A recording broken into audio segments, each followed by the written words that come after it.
Sa Taekwondo, puspusang pag-iensayo ang sasabakan ng Philippine National Taekwondo athletes na sina Tatiana Mangin at Elaine Ganapin upang paghandaan ang mga nakalinyang kompetisyon na sasalihan nila sa 2025. Ang mga detalye sa ulat ng aking teammate na si Rafael Banderel.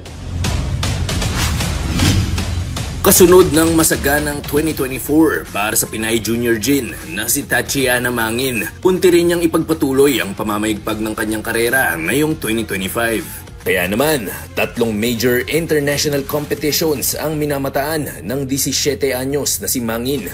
Balak niyang simulan ang kanyang kampanya ngayong taon sa 2025 Korea Open na idarao sa Hulyo sa Chuncheon, South Korea. Ito ang parehong lugar kung saan matatandaang napanalunan niya ang makasaysayang gintong medalya ng Pilipinas sa Women's Under 49 kg category ng World Taekwondo Junior Championships noong nakaraang taon.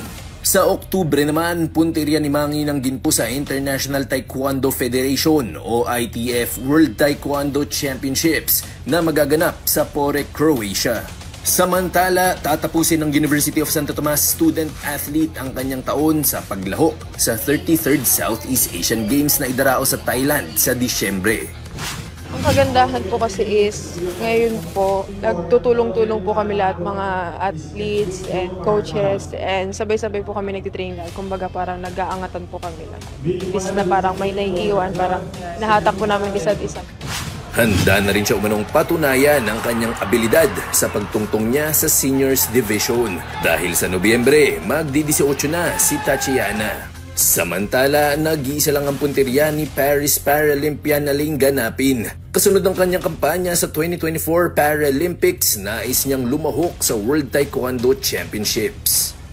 Yung Paris Games po ay ayun po talagang pinaka-highlights ng buong career ko. So, magiging magandang foundation po yun for my future games po.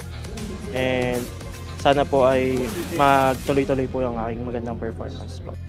Noong nakaraang Lunes, kabilang sina Mangin at Ganapin sa mga atletang nakatanggap ng pagkilala sa taunang Philippine Sports Writers Association o PSA Awards Night. Rafael Banderel para sa Atletang Pilipino, para sa Bagong Pilipinas.